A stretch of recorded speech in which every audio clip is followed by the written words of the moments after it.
আসসালামু আলাইকুম প্রিয় দর্শক, সবাইকে স্বাগত জানাচ্ছি এই প্রবাস চ্যানেলে আরও একটি নতুন ভিডিওতে, যেখান থেকে আমার সাথে যুক্ত হয়েছেন।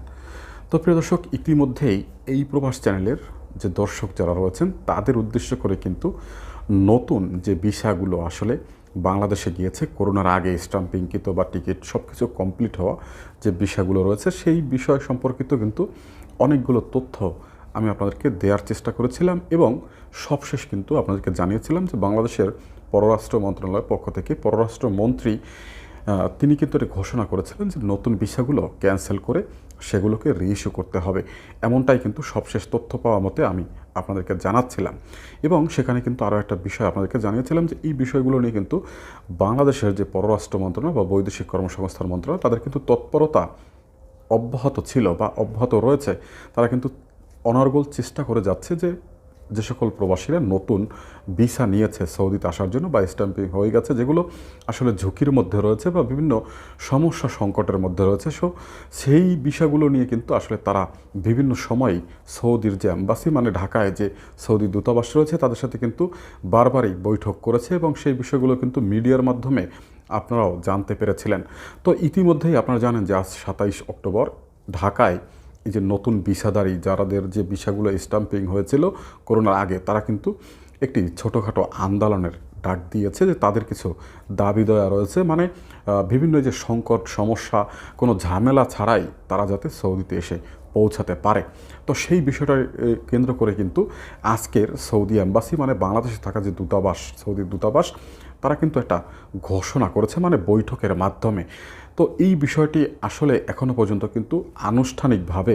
ঘোষণা করা হয়নি, কিন্তু ভিন্ন ভিন্ন মাধ্যমে কিন্তু আমরা আসলে যতটা জানতে পেরেছি সেটাই আপনাদেরকে তথ্য দেওয়ার চেষ্টা করব। মানে তারা যে আসলে জানিয়েছে সেটি হচ্ছে বর্তমানে এখন যে পরিস্থিতি বর্তমানে ভিসাগুলো রয়েছে সেখানে মোফার ইন্টারনেট নাম্বার, দ্বিতীয়ত ভিসা নাম্বার ঠিক রেখে আপনারা যদি মেডিকেল করে জমা দেন তাহলে কিন্তু অটোমেটিকলি আপনাদের ভিসাটা ক্যান্সেল করে রিইস্যু করে দেওয়া হবে, মানে এটা সম্পূর্ণই অটোমেটিকলি। এমনটা কিন্তু সবশেষ আজ যে 27 অক্টোবর যে বৈঠকটি আসলে তারা করেছে সেখানে কিন্তু এমন একটা সিদ্ধান্তের কথা আসলে সবশেষ জানা গেছে। তবে আমি বলবো এই বিষয়টি যেহেতু বাংলাদেশের পররাষ্ট্র মন্ত্রণালয় তারা নিজেরাই হস্তক্ষেপ করছে, তো সেক্ষেত্রে আমি বলবো যে আপনারা অবশ্যই অপেক্ষা করবেন যে বাংলাদেশের পররাষ্ট্র মন্ত্রণালয় বা বৈদেশিক কর্মসংস্থান মন্ত্রণালয় বা প্রবাসী কল্যাণ মন্ত্রণালয় তাদের পক্ষ থেকে অবশ্যই আমি আশা রাখি যে এটি আনুষ্ঠানিকভাবে একটি ঘোষণা করা হবে, যেহেতু তারাও কিন্তু একটা সময় আসলে নিয়েছে যে এই বিষয়টাকে আমরা আরও ভালোভাবে যুক্তিগতভাবে যাতে প্রবাসীরা কোনো সমস্যায় না পড়ে সেইভাবে দেখার জন্য। তো অবশ্যই আমি আশা করব হয়তো 2-1 দিনের ভিতরে এটা আনুষ্ঠানিকভাবে একটা ঘোষণা আসবে, যেহেতু যে পেপারটি আমি আপনাদেরকে দেখানোর চেষ্টা করেছিলাম মানে তারা যে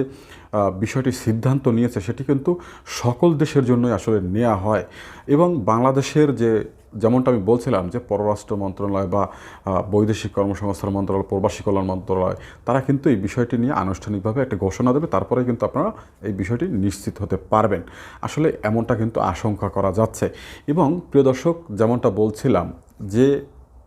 ছবিটা আমি আপনাদেরকে পেপারটি আপনাদেরকে দেখানোর চেষ্টা করেছিলাম, বিষয়টা কিন্তু সামাজিক যোগাযোগ মাধ্যমে অত্যাধিকভাবে ভাইরাল হয়েছে এবং সবশেষ তথ্য মতে এটা কিন্তু আসলে জাস্টিফাই করা হয়েছে যে তথ্যটি আসলেই সঠিক। তারপরেও আমি বলবো অবশ্যই আপনারা অপেক্ষা করবেন পররাষ্ট্র মন্ত্রণালয়ের পক্ষ থেকে আনুষ্ঠানিকভাবে যে ঘোষণাটি আসবে, তারপরেই আপনারা আমি আশা করি